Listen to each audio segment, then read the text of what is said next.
سيران هي الضحية القادمة في انتقام كرام؟ وهل فعلاً سونا خسرت كل شيء؟ إيه اللي ممكن يحصل لو سونا ماتت؟ وطفلها كمان. وكمان أخبار عن تأجيل عرض الحلقة القادمة من المفترض عرضها غداً.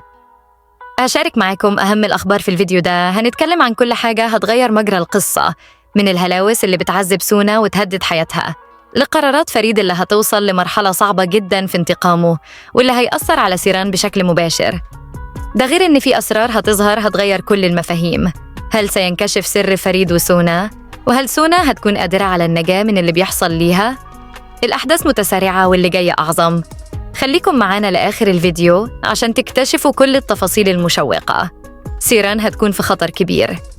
اللي هيحصل لها بعد كده هيفاجئكم. وهل هاليس كورهان هيكون ليه دور في كل ده؟ توقعوا تصعيد كبير في الأحداث القادمة وحاجات مش هتتوقعوها عن الشخصيات دي. توقعاتي اللي شاركتها معاكم دايماً بتكون صحيحة، وخصوصاً في الفيديو الأخير اتكلمت عن إن سونا في خطر وإنها كانت حامل وهتفقد طفلها، رغم إن في ناس اعترضت علي هذا التحليل وقالت إن سيران هي اللي هتكون في خطر وهتكون حامل وفريد صرخ باسمها. ولكن مع ذلك كل شيء اتضح إن تحليلاتي صح. في النهاية ارجعوا للحلقة، شوفوا إن توقعاتي كانت دقيقة. أنا دايماً بحاول أكون صادقة معاكم وأشارككم تحليلاتي الصح قبل ما يحصل أي شيء في القصة، وكل توقعاتي مبنية على مشاهد وتحليلات.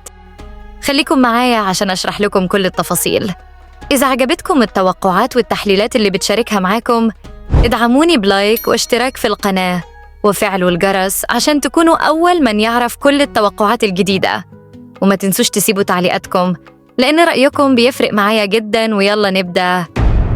للأسف الشديد الحلقة المنتظرة غداً لن يتم عرضها الأسبوع ده بسبب الحداد في تركيا بعد حادثة فندق كارتالكايا اللي هزت البلد كلها. القرار ده تم احتراماً للمصابين وأهاليهم، وده شيء طبيعي في مثل الظروف الصعبة دي فرصة نقف شوية ونتذكر إن في أوقات بتكون فيها الحياة الحقيقية أهم من أي دراما أو أحداث تلفزيونية. بنقدم خالص التعازي لكل المتضررين، وإن شاء الله الأمور تتحسن قريباً.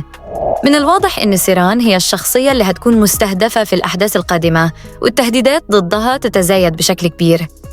أحداث كتيرة دلوقتي بتكشف عن تحالفات خطيرة، وخاصة بعد ذهاب فريد لقصر شيشيك وتهديده لشيشيك بجملة: اخبري ابنك الغبي إن يحفر 3 قبور، وهي خطة كرم وشيشيك اللي هيدوروا على طريقة للضغط على فريد عن طريق سيران. من المعروف إن كرم مش بس هيبقى في صراع مع فريد، لكنه ممكن يقرر يستهدف سيران كوسيلة للانتقام. سيران بالنسبة لي نقطة ضعف فريد، وبالتالي الخطر عليها هيكون الوسيلة الأقوى لإيلام فريد. هل هيتم خطفها أو تعريض حياتها للخطر؟ الإجابة مش واضحة، لكن الخطر قريب جداً. الحلقة مليانة تصعيد. أولاً حالة سونا حرجة جداً، وبيأكدوا إنها خسرت طفلها وكانت بين الحياة والموت في المستشفى. عابدين مش عارف أي حاجة واللي حصل لسونا، لكن الصدمة بتجيله لما يعرف إن سونا كانت حامل وإن الطفل مش موجود دلوقتي. أما فريد فهو في حالة نفسية صعبة جداً بسبب الأحداث والهلاوس اللي سيطرت عليه في المستشفى. ومن ناحية تانية العائلة بتستعد لإخلاء القصر، وكل واحد فيهم رايح يعيش في مكان منفصل. سونا رغم إنها كانت ضحية للحالة النفسية السيئة، لكنها وقعت في خطأ كبير لما لعبت على عقل فريد وتسببت في الهلاوس اللي مر بيها. مشاعرها مليانة ندم، وده بيظهر من خلال محاولتها تبرئة فريد قدام نفسه.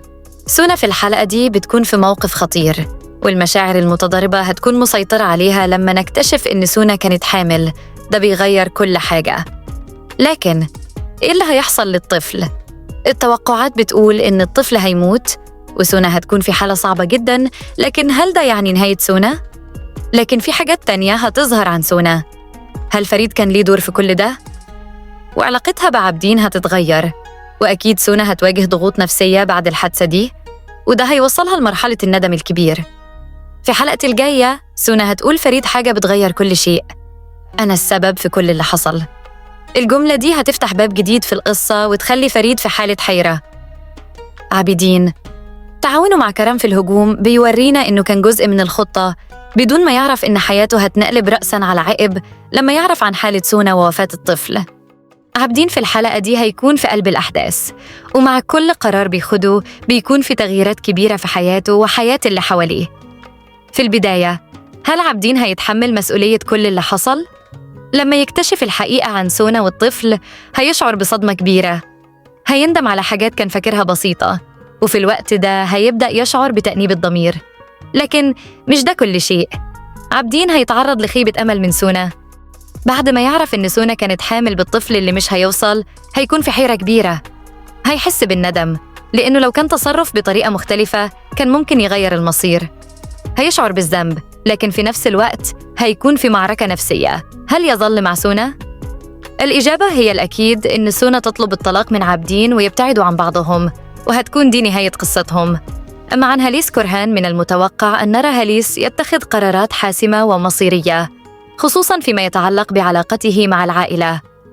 في الوقت الذي يواجه فيه تحديات من داخله ومن خارج العائلة، هاليس سيلعب دوراً محورياً في تحريك الأحداث، خصوصاً فيما يتعلق بالانتقام من العائلة من خلال قراراته. عائلة كورهان اللي كانت معروفة بثقلها وقوتها هتواجه تحدي كبير بعد ما يقرر هاليس كورهان الابتعاد عن القصر، لأنه أصبح مكان خطر علي الجميع. لكن الانتقال ده مش مجرد خطوة أو تغيير في المكان، بل هو علامة على التحولات الكبيرة اللي بتطرأ على حياتهم. فالأزمات اللي مروا بيها، سواء كانت مشاكل نفسية أو صراعات داخلية بين أفراد العائلة، بعد كل اللي مروا بيه من خيانة وانتقام ومؤامرات، قرارهم بالانتقال إلى شقق منفصلة يعكس رغبتهم في إعادة ترتيب أولوياتهم والابتعاد عن الضغط الكبير اللي كانوا فيه. الانتقال ده مش مجرد تغيير في المكان، بل هيكون بداية فترة اختبار جديدة للي باقي من العائلة، وده هيكشف حقيقة مشاعرهم تجاه بعض. فريد، مركز الحلقة بالكامل بيتمحور حواليه، حالته النفسية، صراعه الداخلي، ورغبته في الانتقام من كرام واللي هيؤدي لإنقاذ سيران من أي خطر جديد. فريد يمر بمرحلة صعبة جداً من الناحية النفسية، وهذا الشيء بدأ يظهر بشكل واضح في التصرفات والأحداث المحيطة به. الهلوسة هي من أبرز الأعراض النفسية اللي بيعاني منها، وهي نتيجة لعدة ضغوطات نفسية شديدة. فريد مر بالكثير من التوتر والمشاعر المتضاربة. لو هنتكلم عن اعتراف سونا لفريد، فده هيكون لحظة مفاجأة وحاسمة. سونا هتعترف لفريد وإنه مفيش بينهما أي علاقة حقيقية. دي لحظة هتكشف الكثير عن أبعاد العلاقة بين سونا وفريد، وهتوضح حقيقة المشاعر اللي كانت موجودة في اللحظة دي. الاعتراف ده هيكون صادم، خاصة لفريد، لأنه كان يعتقد إن حدث شيء أعمق من كده بينه وبين سونا. لكن لما تعترف سونا ليه إن اللي حصل مجرد قبلة، ده هيخلي فريد يواجه لحظة حاسمة. طب إيه سر التصوير في أماكن مختلفة؟ الخبر اللي وصل عن التصوير في أماكن مختلفة، خصوصاً في الغابة والمناطق الغريبة زي المخازن. التصوير في أماكن غريبة زي الغابة، وكل مكان جديد يتم التصوير فيه له دلالة معينة، وده بيخلق حالة من القلق، وخصوصاً في وقت تكون فيه الشخصيات في حالة صراع داخلي أو خطر بيهددهم. هل سيران هتكون الهدف الرئيسي في الأماكن دي؟ مع كل هذه المواقع الغريبة، كرام وشيشيك ممكن يكونوا وراء خطة جديدة لاصطياد سيران، وبالذات إنهم بيحاولوا يستخدموا نقاط ضعف فريد وسيران لإيقاعهم في الفخ. في الغابة أو في الأماكن المخيفة قد يكون فيه فخ محكم يتم فيه استهداف سيران بشكل مباشر. فريد هيحمي سيران بكل الطرق، لكن هيبدأ يشك في أقرب الناس ليه بسبب التلاعب اللي حصل من شيشيك. هل ستتمكن سونا من العودة إلى الواقع، أم أن هلاوسها ستقودها إلى قرارات كارثية تجعلها تخسر كل شيء؟ ولكن في نفس الوقت هناك خيوط من الأمل تبدأ في الظهور في الأفق. هل ستكون هذه الفرصة الأخيرة لها، أم أنها ستختار الاستسلام للمشاعر السلبية؟ وتذكروا، فريد في مكان آخر يحارب جروحه الخاصة، ومع تقدم الوقت يبدو أن الانتقام هو ما يسعى إليه. لكن هل هو مستعد لتحمل العواقب؟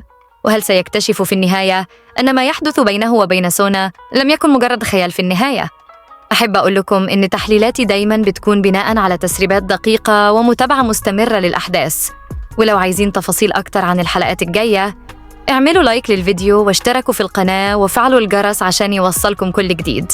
شكراً لمتابعتكم، وأشوفكم في الفيديو الجاي. سلام.